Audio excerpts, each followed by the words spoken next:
తెలంగాణ రాజకీయం రోడ్డెక్కింది. హ్యామ్ రోడ్ల పనుల్లో వేల కోట్ల గోల్మాల్ జరుగుతోందని హరీష్ రావు ఆరోపణలు చేశారు. ఆయనకు మంత్రి సీతక్క అలాగే MLC Addanki Dayakar strong counter ఇచ్చారు. గతంలో క్రషర్ కంపెనీలను బ్లాక్ మెయిల్ చేసి డబ్బు దండుకున్న హరీష్ ఈసారి కాంట్రాక్టర్లపై అదే ఫార్ములా అప్లై చేస్తున్నారని ఆరోపించారు. అవి పొంగలేటి స్కామ్లని హరీష్ అంటే అవి హరీష్ స్కీమ్లని కాంగ్రెస్ కౌంటర్ ఇస్తోంది.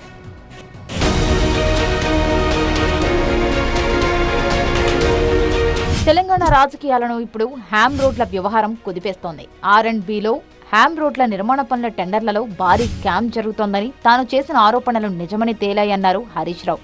హ్యామ్ మోడల్ రోడ్ల టెండర్లలో 25% ఎక్సెస్తో టెండర్ వేశారని, 11,000 కోట్ల రూపాయలకు టెండర్లు పిలిస్తే 15,000 కోట్ల రూపాయలకు అధికంగా వెళ్లాయని, పంచాయతీరాజ్ శాఖలో 6,000 కోట్ల రూపాయలతో పిలిస్తే 7 నుంచి 8,000 కోట్ల రూపాయలకు టెండర్లు వెళుతున్నాయని ఆయన ఆరోపించారు. దీంతో ప్రభుత్వ ఖజానాకు అదనంగా 5,000 కోట్ల రూపాయలు గండిపడుతుందన్నారు.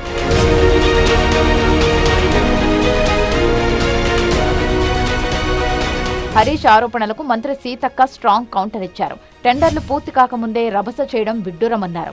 దేశవ్యాప్తంగా హ్యామ్ మోడల్ విజయవంతంగా అమలవుతోందని, 2016 నుంచి NHAI ద్వారా హైబ్రిడ్ యాన్యుటీ విధానం అమల్లో ఉందన్నారు మంత్రి. తొలి దశలో 6,250 కోట్ల రూపాయలతో 7,450 కిలోమీటర్ల రహదారులను అభివృద్ధి చేస్తామన్నారు. 2,162 రహదారుల పనులను 17 ప్యాకేజీలుగా మంజూరు చేశామన్నారు. 14 ప్యాకేజీలకు బిడ్లు దాఖలయ్యాయని, ప్యాకేజీలకు గడువు మే 11 వరకు ఉందని అన్నారు. 30 నెలల్లో రోడ్ల నిర్మాణం పూర్తవుతుందని, 15 ఏళ్ల పాటు నిర్వహణ బాధ్యత కాంట్రాక్టర్లదే అని ఆమె తెలిపారు. ప్రాజెక్టు వ్యయంలో 40% ప్రభుత్వం, 60% యాన్యుటీ రూపంలో చెల్లింపులుంటాయన్నారు. ఈ ప్రొక్యూర్మెంట్ ద్వారా పారదర్శకంగా టెండర్లు పిలిచామన్నారు.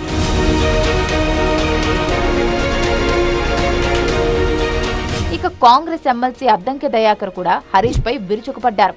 గతంలో మంత్రి పొంగులేటి ప్రస్తావన తీసుకొచ్చి క్రషర్ కంపెనీలను బ్లాక్మెయిల్ చేసి హరీష్ డబ్బు దండుకున్నారని, ఇప్పుడు హ్యామ్ రోడ్ల పేరుతో మరో వివాదం సృష్టిస్తున్నారని అద్దంకి ఆరోపించారు. ఇప్పుడు కాంట్రాక్టర్ల నుంచి దండుకునేందుకు హరీష్ ఇలా బ్లాక్మెయిల్ ప్రయత్నాలు చేస్తున్నారన్నారు అద్దంకి.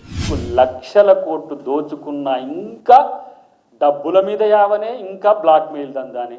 నీవు 1 కోటి రూపాయలు ఎవరైతే ఈ క్రషర్తో బెనిఫిట్ అయ్యే కాంట్రాక్టర్ల దగ్గర తీసుకోలేదని ప్రమాణం చేయగలుగుతావా? ఇది సంపూర్ణమైన సమాచారంతోనే దీన్ని ఎలిగేషన్ చేస్తున్నాం. దీనికి రెస్పాండ్గా వీలైతే నువ్వు నిరూపించుకో. తెలంగాణ హ్యామ్ రోడ్ల రాజకీయం రచ్చరచ్చగా మారింది. ఇది ఎటు దారి తీస్తుందో చూడాలి మరి.